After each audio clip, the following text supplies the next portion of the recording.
João e Maria, Caçadores de Bruxas era uma reimaginação do conto de fadas dos dois irmãos e da bruxa má num novo universo. Esse filme custou 55 milhões de dólares e fez uma grana interessante, arrecadando ali por volta de 226 milhões. E foi a partir daqui que a Paramount decidiu que queria construir uma nova franquia. Mas esse planejamento nunca saiu do papel. Por que é que esse filme nunca teve sequência? E o que é que os Vingadores têm a ver com essa parada toda?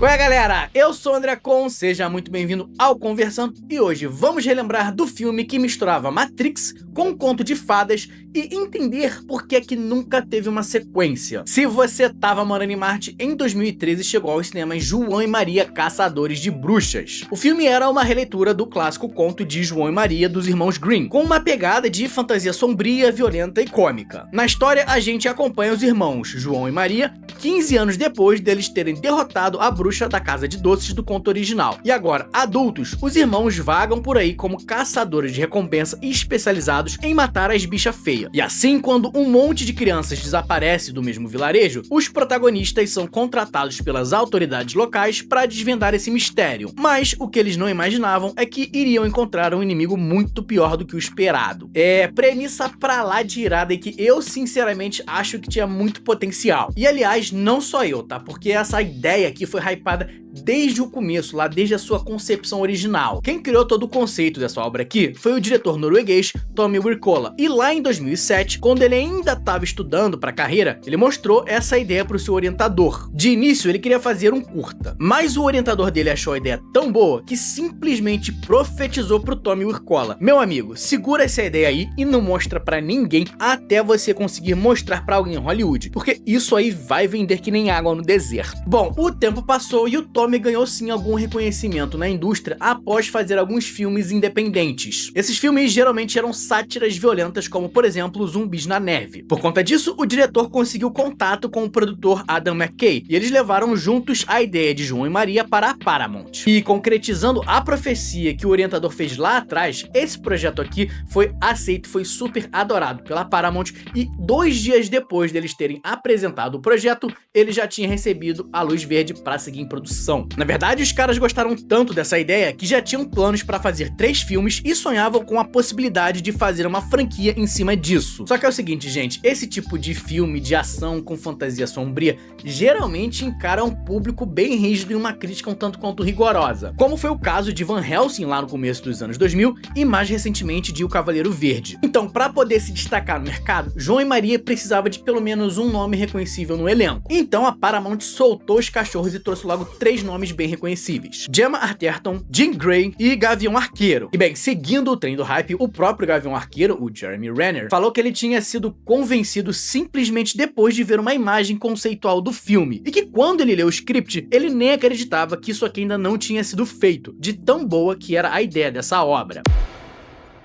Eu acho que eu me empolguei na hora! Bem, a produção desse filme começou em 2011 e a maior parte das filmagens foi feita na Alemanha a pedido do Tommy Wirkola, que queria trazer uma ambientação menos americanizada para essa obra. Ele ficou na cadeira tanto de diretor quanto de roteirista de João e Maria, e a ideia inicial era para esse filme estrear em março de 2012. Mas aí a Paramount decidiu adiar para janeiro do ano seguinte. Segundo os produtores, isso daria tempo para o perfil internacional do Jeremy Renner ficar ainda mais bem estabelecido, porque o cara iria estrelar Missão Impossível 4 e Vingadores antes, então a ideia era gerar um hype grande em cima do ator antes do filme estrear. E te falar que realmente gerou um hype, só que na verdade vai acabar gerando tanto hype que isso vai ser um problema para esse ator voltar por uma possível sequência no futuro, mas eu já falo disso. Bom, sem grandes problemas extras na produção, o filme acabou estreando em 25 de janeiro de 2013 e arrecadou na sua primeira semana 25 milhões de dólares, ficando ali no topo das bilheterias dos Estados Unidos. Só que aqui logo em seguida já teve um probleminha, porque já na semana seguinte lá nos Estados Unidos tinha um evento um pouquinho importante pro povo norte-americano, coisa pouca que ninguém presta atenção: o Super Bowl. Ou seja, seja, já na segunda semana desse filme, os olhos de geral estavam voltados para o jogo mais importante do ano, e somado a uma crítica e uma recepção bem morna, João e Maria acabou caindo de 25 milhões arrecadados para apenas 12 milhões. No total, esse filme custou aos cofres do estúdio singelos 55 milhões e arrecadou incríveis 226 milhões de dólares na sua totalidade. Como um filme precisa fazer ali por volta de 2 a 3 vezes o seu orçamento inicial para poder começar a dar lucro, João e Maria, sem dúvida, acabou sendo um sucesso financeiro, mas com um pequeno asterisco, porque João e Maria fez uma grana grande, porém lá nos Estados Unidos, nas bilheterias domésticas, ele não foi bem. O filme fez 55 milhões nas bilheterias dos Estados Unidos e 170 milhões na internacional, e isso acaba sendo um problema até certo ponto, porque o estúdio lucra muito mais com a grana vinda direto dos Estados Unidos e não quando ela vem de outros mercados. Então assim, o sucesso financeiro desse filme não foi incrivelmente absurdo, mas ele ainda foi bastante sólido. Agora, sólida mesmo não foi a recepção desse filme, com apenas 17% de aprovação dos críticos e 53% do público no Rotten Tomatoes e nota 6.1 no IMDb. João e Maria foi recebido com algum otimismo pela galera mais fã de filmes de ação e fantasia, mas não convenceu o público mais amplo. As maiores críticas estavam em cima de uma história bem rasa, mesmo para filmes de ação, e numa conclusão apressada que tirava todo o peso do perigo das bruxas, que simplesmente não faziam nada no clímax desse filme. Inclusive, hora da fofoca sobre essas críticas aqui desse filme. O produtor, o Adam McKay, ficou injuriado com as críticas que esse filme recebeu e chegou a dizer que a resposta dos críticos tinha sido previsível e preguiçosa, e que ele estava bem feliz que os, abre aspas, verdadeiros fãs tinham entendido a proposta e gostado do que eles fizeram.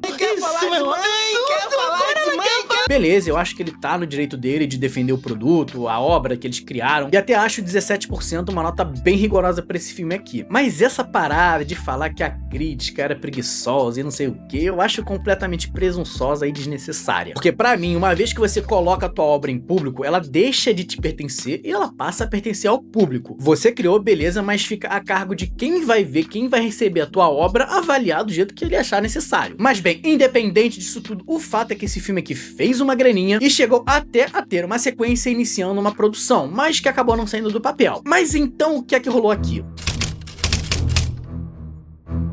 Bom, foram algumas coisas que aconteceram para que essa continuação nunca tivesse saído do papel. Inicialmente, o segundo filme chegou a ser confirmado pelo próprio Tommy Wirkola, que estava encarregado desse projeto. Ele escreveu o roteiro e chegou até a finalizar esse script para o segundo filme e deixou nas mãos da Paramount. A produção estava ali em momentos iniciais de desenvolvimento, só que não era aquele tipo de projeto que a Paramount estava colocando como prioridade. Em especial porque o filme não tinha ido muito bem lá nos Estados Unidos. Então eles estavam com essa ideia de querer fazer, mas meio que estavam ali levando sem muita pressa, sabe? Só que aí, durante esse meio tempo, duas coisas aconteceram. Primeiro foram os Vingadores. A marca da Marvel virou sinônimo de marco cultural no mundo dos cinemas. O sucesso absurdo desse filme colocava o Jeremy Renner num outro patamar na indústria, e ele simplesmente tinha um calendário problemático, porque ele tinha ali pra fazer Vingadores e Era de Ultron, Guerra Civil pra sair em 2016, e além de tudo isso, também tinha mais um filme de Missão Impossível pra gravar. Ou seja, o cara tava atolado de trabalho e era óbvio que esses outros projetos, que eram muito maiores, tinham prioridade no calendário do ator, e a produção de João e Maria não conseguia encaixar ele pra fazer as gravações da sequência. E o outro baque aqui foi a saída do próprio Tommy, que era diretor e roteirista dessa obra, lá em 2014. A única explicação que ele deu foi que ele queria buscar algo diferente na carreira e não ficar preso em continuações, o que faz algum sentido, porque ele vinha trabalhando em sequências de filmes nos últimos anos, como por exemplo Zumbis na Neve 2 e uma outra sátira lá de 2013, Kill Bujo 2. Então assim, me parece que ele realmente não tinha treta com ninguém, só tava cansado de fazer sequência e queria dar um outro rumo na carreira dele. Mas, apesar de todos esses problemas, a Paramount ainda estava disposta a fazer uma sequência. O estúdio iniciou a busca por um novo diretor e, aparentemente, o novo filme se chamaria Death's Messenger, algo como Mensageiros da Morte, e envolveria outras criaturas sombrias, como por exemplo os Sacerdotes do Mal. Mas infelizmente, para os fãs dessa saga, as notícias foram ficando cada vez mais escassas e a Paramount decidiu que esse universo tinha potencial, mas que ficaria melhor como uma série de TV. E assim, lá em 2017, foi anunciado que esse universo continuaria longe dos cinemas e sem as suas principais estrelas. Porém, na verdade, isso nunca aconteceu. De lá pra cá, essa série só ficou na promessa, não teve notícia, briga, fofoca, treta, absolutamente nada. Simplesmente ficou no esquecimento. Agora, tem uma coisa nessa história toda que eu particularmente acho que não ajudou em nada esse filme. E aí, isso aqui é uma interpretação minha, tá? Pode estar completamente errado, também pode pode estar completamente certo. Então você interprete como você quiser, tá? Não estou aqui pra cagar regra, isso aqui é uma interpretação do que eu acho que pode ter acontecido naquele contexto. Que é o seguinte, eu lembro que nessa época tinha saído um monte de outras obras que já faziam esse tipo de reimaginação, de readaptação de contos de fada em live action. A gente teve Branca de Neve e o Caçador em 2012, A Garota da Capa Vermelha em 2011, teve Once Upon a Time na TV, teve até o jogo The Wolf Among Us, até o Tale. Esse último aqui até veio depois do filme, mas o meu ponto é o seguinte, tinha tanta obra dessa época que fazia algo parecido com o João e Maria, que esse filme tinha originalmente uma premissa bem diferente,